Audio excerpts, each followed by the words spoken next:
नमस्कार, election express में आप सभी का स्वागत है। इस वक्त हम खड़े हैं समस्तीपुर में।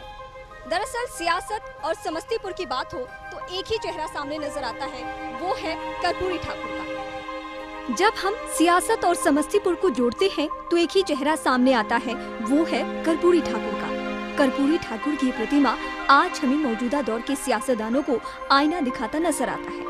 दरअसल बिहार में सियासत का ये वो दौर है जब सत्ता हो या फिर विपक्ष, चेहरे वही हैं जो या तो कर्पूरी ठाकुर के चेले रहे हैं या फिर उनसे गहरे तौर पे जुड़े रहे हैं। लेकिन त्रासदी देखिए, कर्पूरी के ही चेलों ने उन आदर्शों या सियासी मर्यादाओं को तार-तार कर दिया जिन्हें स्थापित करने में कर्पूरी ने पूरी जिंदगी लगा दी। मसलन कर्पूरी के जीते जी उनके परिवार का कोई दूसरा सदस्य राजनीति में नहीं आ सका।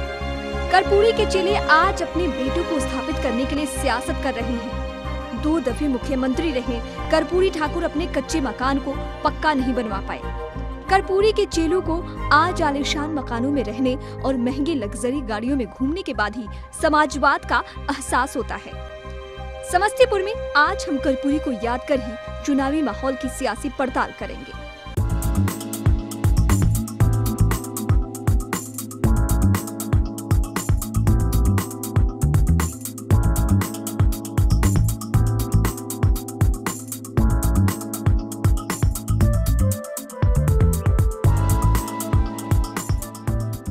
कर्पूरी जी इस मार्ग पर चलने वाले थे, वो वेद का मार्ग है, सर्वे भवन्तु सुखिनः सर्वे सन्तु निरामया। लोहिया जी और कर्पूरी जी के सिद्धांतों का जो लोग झंडा बरदार बने हुए हैं, आज वही लोग उनके सिद्धांत का खंडन कर रहे हैं, उनके सिद्धांत को तार-तार कर रहे हैं। कर्पूरी जी ने बैकवार्ड फॉरवर्ड कर दिए, लेकिन आज हमारे इस क्षेत्र में किसी बैकवार्ड के नाम से कोई पार्टी टिकट दे रही क्या? लोग झूठे कहते हैं ये कर्पूरी जी के सपना का पूरा करेंगे। दरअसल आज के दौर की सियासत को देखकर ये अंदाजा नहीं लगाया जा सकता कि कर्पूरी ठाकुर ने क्या कर दिखाया था।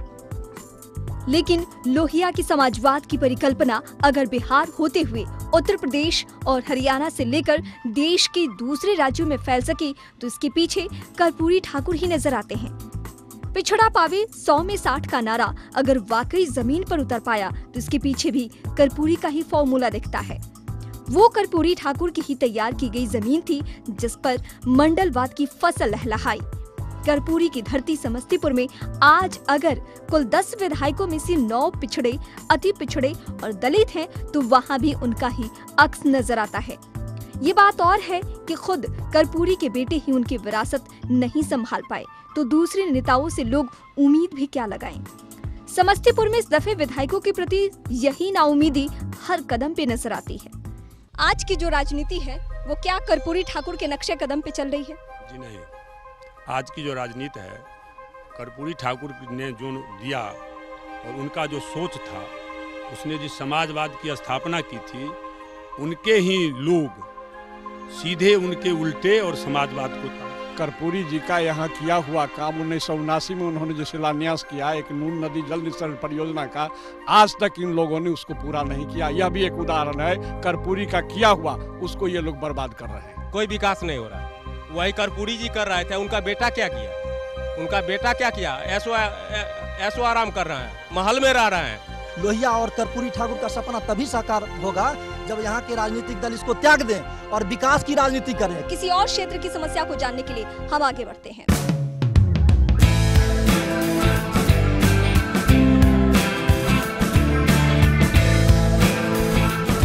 43 साल हो गए इस जिले को बने हुए, यानी समस्तीपुर को बने हुए, लेकिन आज भी समस्याओं के पहाड़ से ये दबा हुआ नजर आता है। 1903 में अंग्रेजों ने इसका निर्माण किया, यानी राजेंद्र कृषि विश्वविद्यालय का। 112 साल हो गए लगभग, लेकिन आज किसानों की हालत ऐसी हो गई है कि वो खेती करके अपना पेट भी नहीं पाल सकते हैं। यहाँ की खेती अच्छे ढंग से नहीं चलती है, न एग्रीकल्चर की ओर से हम लोग का कोई सहायता मिलता है, न कोई साइंटिस्ट लोग खेत में आते हैं। जो बगल में ही है कृषि विश्वविद्यालय, उससे कोई फायदा हम लोग को नहीं, कोई फायदा हम लोग को नहीं मिलता। यहाँ यूनिवर्सिटी होने के बावजूद भी यहाँ के किसानों को किसी भी प्रकार की जानकारी नहीं होती है। सबसे पहला नंबर तो ये दूसरा नंबर सिंचाई की व्यवस्था यूनिवर्सिटी में तो है, क्योंकि 24 आवर बिजली भी है, यहाँ बोरिंग भी है, लेकिन यहाँ के किसानों के पास न बोरिंग की व्यवस्था है और ना ही बिजली की व्यवस्था है और ना ही आधुनिक टेक्नोलॉजी की यहाँ कोई व्यवस्था है, किसी की जानकारी है।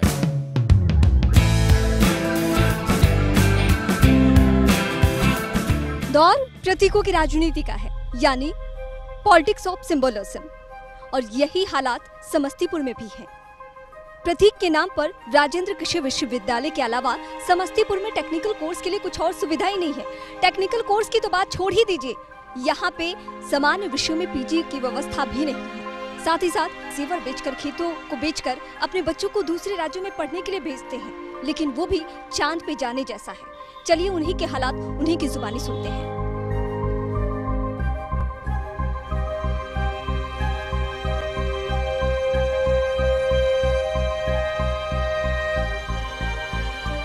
इस वक्त हमारे साथ कुछ स्टूडेंट्स हैं समस्तीपुर के रहने वाले, जिनसे हम बातचीत करते हैं कि शिक्षा व्यवस्था की जो यहाँ पे व्यवस्था बहुत लचर है, उसको लेकर इनके मन में क्या कुछ चलता है। यहाँ पे हमारी मांग है कि यहाँ पे और भी इंस्टीट्यूशन खुलें जो इंजीनियरिंग और मेडिकल के स्टूडेंट्स के लिए अवेलेबल हुए यहाँ पे। गार्जियन को भी सुविधा होते हैं, बच्चे को भी दिक्कत नहीं होती, क्योंकि बाहर जाने के बाद बहुत सारी परेशानियाँ आती हैं, फी ज़्यादा लगता है प्राइवेट कॉलेज में।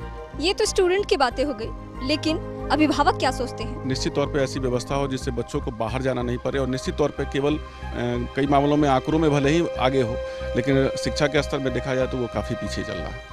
तो आपने छात्रों के साथ साथ अभिभावकों की भी परेशानियां सुनी कि क्या परेशानियां आती है। अगर समस्तीपुर जिले में शिक्षा की सुदृढ़ व्यवस्था होती, कॉलेज ज्यादा होते या हर विषय की पढ़ाई होती, कुछ टेक्निकल कोर्स होते, तो शायद दूसरा ही माहौल होता, लेकिन फिलहाल ऐसा कुछ है नहीं। यहाँ एक ब्रेक के लिए रुकेंगे, ब्रेक के बाद समस्तीपुर के किसी और हालत के बारे में आपको बताएंगे।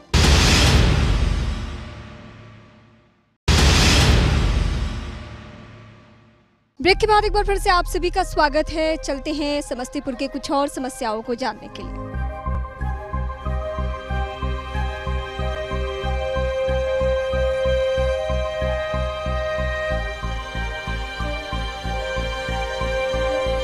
जातिगत सियासत के बीच में रोजगार के मुद्दे जो हैं वो दफन हो गए हैं। इस वक्त हम खड़े हैं समस्तीपुर की चीनी मिल में, जो अब खंडहर में लगभग तब्दील हो चुका है।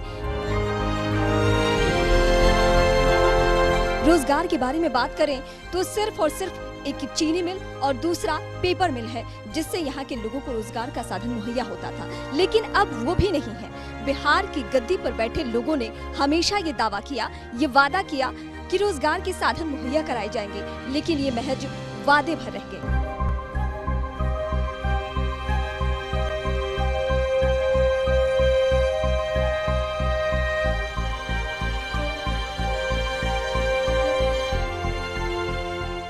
समस्तीपुर के कुछ लोग हैं हमारे साथ जो यहीं के रहने वाले हैं, और उन्होंने इस दर्द को महसूस किया है कि जब चीनी मिल बंद हो गया तो उन्हें क्या क्या तकलीफें हुई।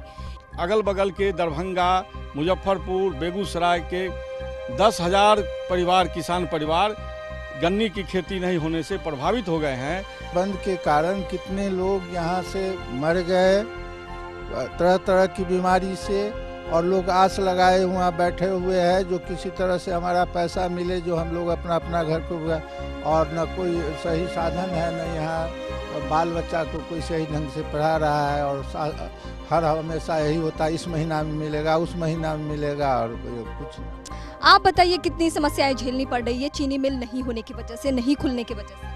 तनख्वाह नहीं मिल रहा है, इसलिए से मेरा बाल बच्चा भी जैसे मर गया है, मैं भी जैसे बस मर रहा हूँ, तनख्वाह नहीं। तो ये बंद चीनी मिल में काम करने वाले लोग हैं, उनका दर्द है। किसानों के साथ साथ ये भी, क्योंकि चीनी मिल तो बंद हो गया, लेकिन सरकारी फाइलों में आज भी उनका नाम है, लेकिन उन्हें वेतन नहीं मिल रहा है। ये सबसे बड़ी समस्या है। कुछ और समस्तीपुर की समस्याओं को जानने हम आगे बढ़ते हैं।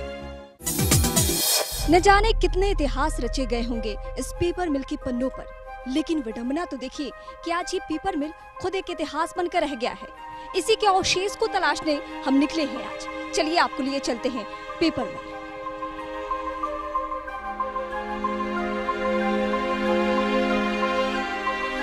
कोई सियासतदानों से कह दो कि वादे ना करें, उनके वादों की हकीकत बयां कर रहा है समस्तीपुर का ये पेपर मिल, जिसके बस अब अवशेष बचे हैं। क्या यहाँ के लोगों की परेशानियां हैं और क्या दर्द है, इन आखिरी निशानियों को लेकर हम उन्हीं से जानते हैं।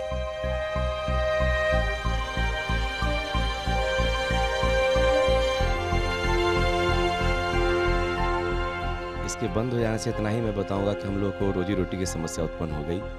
अब अपने अपने भविष्य की तलाश में अपनी ज़िंदगी किस प्रकार से अपने परिवार के साथ बसर करें उसकी चिंता सताने लगी। कोई पेपर मिल के समाप्ति के बाद कुछ ऐसा स्कोप और न ही कोई फंडिंग हम लोग को मिली, न ही परिवार से कोई ऐसा मदद मिल पाया। लगता है जो भी वादे किए जाते हैं उसको देखते हुए लगता है कि ठीक है, पेपर मिलना सही, कोई और वैकल्पिक तौर पे ऐसा कुछ रोजगार का साधन मुहैया कराया जाएगा।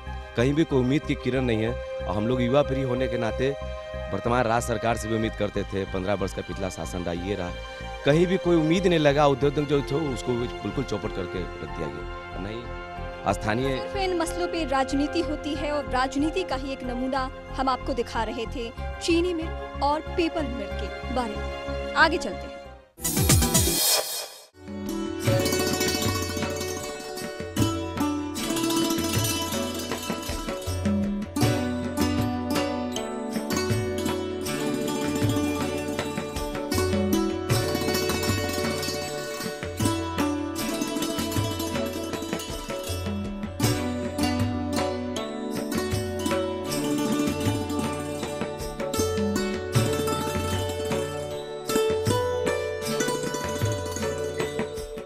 चुनाव चाहे लोकसभा की हो या फिर विधानसभा की, जातिगत राजनीति बिहार हो या पूरा देश हो, उसके खून में है। लेकिन एक ऐसे अजूबे चीज से हम आपको रूबरू करवाते हैं जो बेहद अहम है। जिस मंदिर परिसर में हम हैं वो भगवान शिव का ही नहीं बल्कि एक ऐसी भक्त का है जो कि मुस्लिम थी और ये उनका मजार है। आप बताइए क्या है इसके पीछे, ये क्या कहानी है? एक खुदनी बीबी नाम की एक महिला यहाँ गाय चराने आती थी। उसकी एक गाय जो है यहाँ इसी स्थान पे प्रत्येक दिन आकर के स्वतः दूध अपना दे देती थी। तो स्थानीय लोगों ने कहा कि इसकी खुदाई की जाए, आखिर देखा जाए कि यहाँ क्या है। तो स्थानीय लोगों ने इसकी खुदाई की तो यहाँ ये शिवलिंग प्रदर्शित हुए। उस समय से शिवलिंग की पूजा आराधना यहाँ के लोग करने लगे। क्या कुछ सरकार की तरफ से 2 मंत्री के रहते इस क्षेत्र में और इतने महत्वपूर्ण स्थल पर आज कोई सुविधा सरकार के द्वारा मुहैया नहीं कराया गया। यहाँ के लोग इन दोनों ही जगहों की, भगवान शिव की भी और इस मजार के भी पूजा अर्चना करते हैं।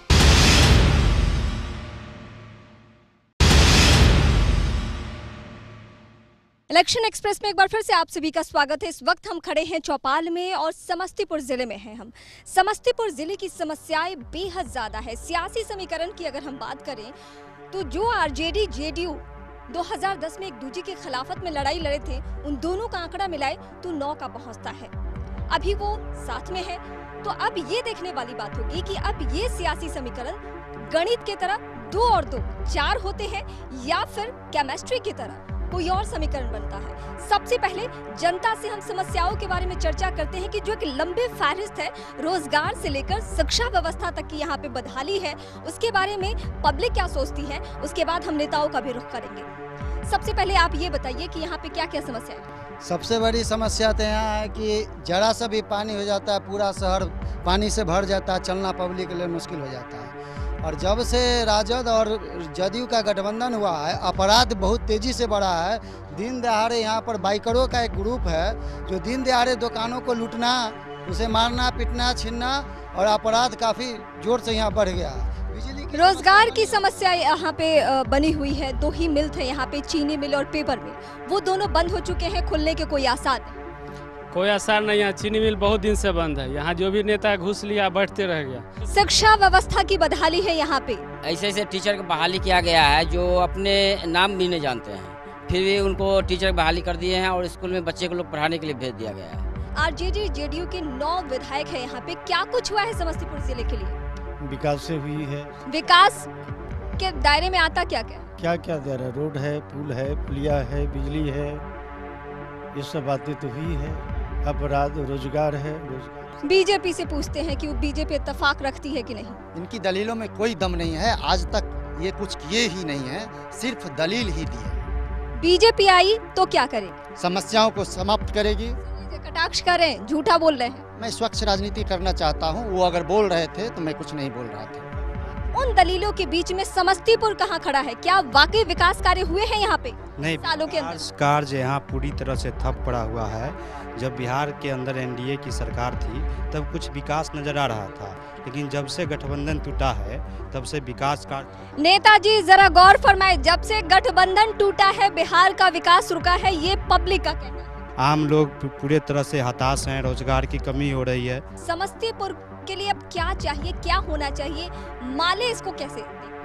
जो लड़कियां सड़क पर भले ही हम कह दे कि साइकिल योजना देके हम लड़कियों को घर से निकाल लिए हैं, लेकिन जब लड़कियां साइकिल से सड़क पे चलती है तो क्या वो सुरक्षित हैं कि नहीं, ये भी हमारे राजनीतिक दल के लोग बतावें कि क्या वो सही मायने में सड़क पर निकली और अपने घर वापस चली जाएंगी कि नहीं, इसकी गारंटी पब्लिक से भी जानते हैं। महिलाएं सुरक्षित हैं या नहीं? महिला तो बार बार प्रीति रहती है, तो सुरक्षित कहाँ? क्यों, कारण क्या है? यहाँ का प्रशासन, यहाँ का जनता, यहाँ का नेता, और क्या? नेताजी क्या कहेंगे? महिलाएं बिल्कुल सुरक्षित रहती हैं, कहीं कोई बर्दाश्त नहीं होता है और विकास तो हुआ है। जहाँ जाने में 50 किलोमीटर, जहाँ जाने में 4 घंटा लगता था, अभी वहाँ जाने में 35 मिनट लगता है। कौन कहता है शुरू हुआ है? धरातल पर विकास हुई है। आज हॉस्पिटल को आप जा करके देखिए।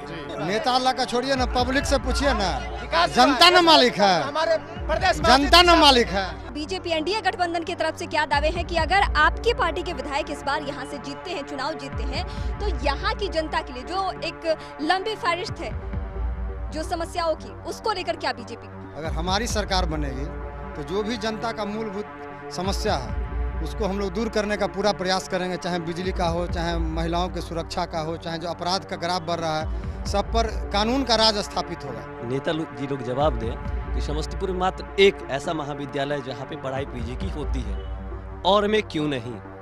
क्या हमारे नेताओं में दम नहीं?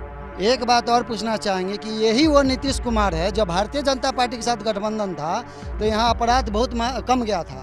आज दिन दहाड़े अपराध हो रहा है, सड़कों पर हत्या हो रही है। जो प्रधानमंत्री बना हुआ है, पहले वो जवाब दे। जुमला जो पढ़ते हैं, जो झूठी जुमला, जवाब दो, कैसे नहीं विकास हुआ है? आप अपने बिहार के महाराज को देखिए। हम दोनों के बातों से सहमत नहीं है, क्योंकि एक तरफ जेडीयू और राष्ट्रीय जनता दल का जो गठबंधन अभी चुनाव मैदान में आई है, उससे पूरा बिहार जंगल राज की पुनर्वापसी का एक संकेत मान रहा है। आए दिन अपराध का ग्राफ बढ़ गया है और आम जनता एकदम भय के मारे सड़कों पे निकलना नहीं चाह रही है।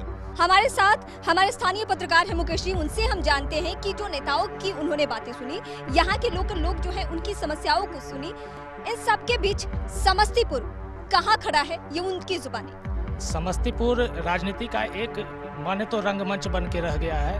दरअसल यहाँ की जो युवा वर्ग की समस्या है, शिक्षा, रोजगार और खासकर टेक्निकल एजुकेशन, जो यहाँ के युवाओं को उसके प्रति ललक है, लेकिन वो यहाँ नहीं मिल रहा है। तो कहीं ना कहीं ये सभी मुद्दा इस बार के चुनाव में हावी रहने वाला है। बिल्कुल, ये सभी मुद्दे चुनाव में हावी रहने वाले हैं और आप सभी जनता से भी हमारी गुजारिश है कि आप सोच समझ के वोट करें। 5 साल बाद आपके हाथ में ये मौका आया है जब आपके फैसले से सब कुछ होना है और उसके बाद सब कुछ तय हो पाएगा।